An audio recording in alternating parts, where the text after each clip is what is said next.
falharam. Falharam terrivelmente. Os dois falharam.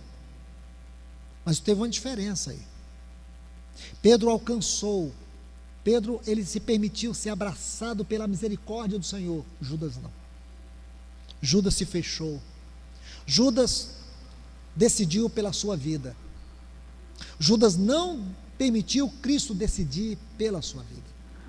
Judas não, Pedro sim. Olha o que acontece, irmãos.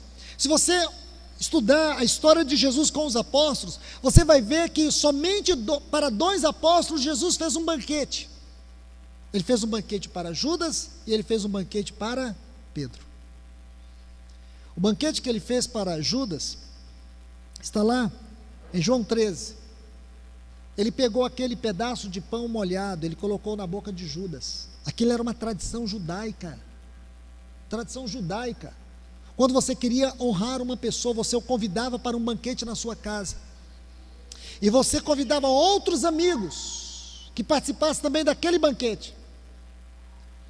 E no meio daquele banquete, o anfitrião pegava um pão, molhava no azeite e levava na boca daquele que para ele naquela mesa era o mais honrado. Aquele que ele queria que todos soubessem o quanto ele o amava. Quando ele fazia isso, todos daquela mesa saberiam que aquele banquete era para aquela pessoa. Quando Jesus fez isso, os discípulos olharam, que estavam ali discutindo quem era o maior, quem era isso, quem era aquilo, mas depois eles entenderam. Para Jesus, o maior daquela mesa, para ele, era Judas. Lembra depois que Pedro negou o Senhor? Lucas 22 vai narrar, se você puder ler esse texto, buscar uma ajuda com as ferramentas que traduzem os textos, no original você vai ver. A maneira de Pedro foi algo terrível. Vou dizer algo para você, para Judas, Jesus valia alguma coisa, para Pedro, Jesus não valia nada. E ele disse que morreria pelo Senhor. Ele tentou defender Jesus, cortou a orelha de Malco. Mas quando uma menina perguntou se ele conhecia o Senhor, depois que ele viu Jesus, com seu rosto inchado, depois que ele olhou Jesus, preso, naquele pórtico, diante daquelas pessoas que zombavam dele, Pedro tratou Jesus como se ele não valesse nada. O texto grego diz que ele espraguejava, e dizia que nunca tinha visto aquele homem, por 3 vezes. Lembra? Mas o que Jesus fez? Quando Pedro disse assim: decidi, vou pescar. Ele tinha decidido voltar à sua antiga profissão, que Jesus havia tirado ele de lá. Jesus tirou ele de lá e disse: você não vai pescar mais, vai pescar almas. Só que, o que Pedro pensou? Pedro pensou assim: nunca mais, nunca mais. Quando Pedro recebeu a notícia que Jesus havia ressuscitado, lembra que ele saiu correndo junto com João para ver o túmulo? Então Pedro estava perturbado. Ele já sabia que Jesus tinha ressuscitado, já tinha recebido o recado.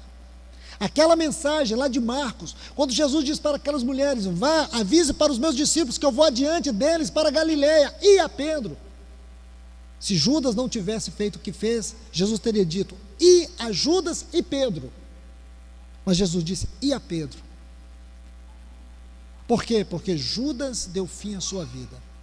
Judas não confiou na misericórdia de Cristo, no seu amor por ele. Judas viu que o seu amor falhou, mas ele não sabia que o amor de Cristo jamais falharia. E o que aconteceu, irmãos? Pedro está pescando, voltou à sua vida. Jesus foi lá naquela praia, possivelmente olhou a distância que ele estava, pegou um braseiro, acendeu um braseiro, em cima daquele braseiro colocou um pequeno giral, pescou alguns peixes, colocou lá em cima e preparou aquele banquete. Que lindo isso, irmãos. É o que ele faz quando você se sente incapaz, quando você não se sente digno, quando você não se sente merecido do seu amor, Ele ainda faz um banquete para te chamar de volta. É isso que Ele faz. Ele não desiste. Então quero te falar uma coisa: não desista, porque Ele não desiste. Escute o que eu estou te falando. Não desista, não faça como Judas, porque Ele não desiste. Você vai desistir muitas vezes, mas eu quero que você saiba, Ele não vai desistir nunca. Então, deixe uma abertura no seu coração, para que Ele possa te abraçar com a misericórdia dEle. Ele é um sumo sacerdote misericordioso, fiel. Você entende isso? É o que Ele está falando, bondade e misericórdia. Essa palavra aqui, me seguirão. Sabe como que essa palavra é traduzida do texto hebraico? Perseguir insistentemente. Consegue capturar isso, meu irmão e irmã? Perseguir insistentemente. Vou traduzir esse texto para vocês. Sabe o que esse texto está dizendo? Que a graça do Senhor e a misericórdia do Senhor insistentemente nos perseguirá todos os dias, até que nós nos tornemos a sua casa. Todos os dias. Aí você pensa: não, Senhor, não é possível, porque todos os dias eu erro, todos os dias eu falho.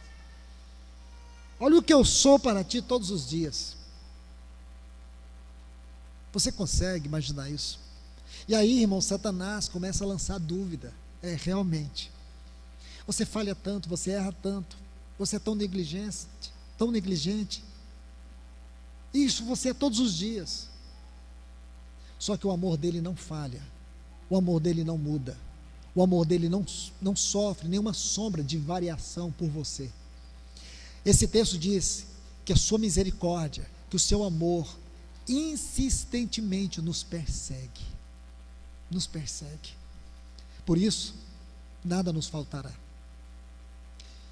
Por isso, meus irmãos e irmãs, Ele nos conduz com vara e com cajado. Quando é que nós precisamos do cajado? Nós precisamos do cajado quando Ele quer nos proteger. Quando Ele quer nos proteger, Ele nos coloca diante dos nossos adversários, não é? Ele coloca diante dos nossos adversários. Tem tantos adversários contra nós. Para esses adversários, sabe o que Ele tem? Ele tem um cajado. Um cajado protetor. É para isso que servia o cajado. Ele servia para poder nos guardar, para poder nos livrar. Ele se colocava na frente com o cajado. Mas para que serve a vara do Senhor? Hebreus 12 vai dizer: a vara dele não é para nos destruir, a vara dele é para nos disciplinar, para que nós sejamos participantes da sua santidade. Está vendo aí?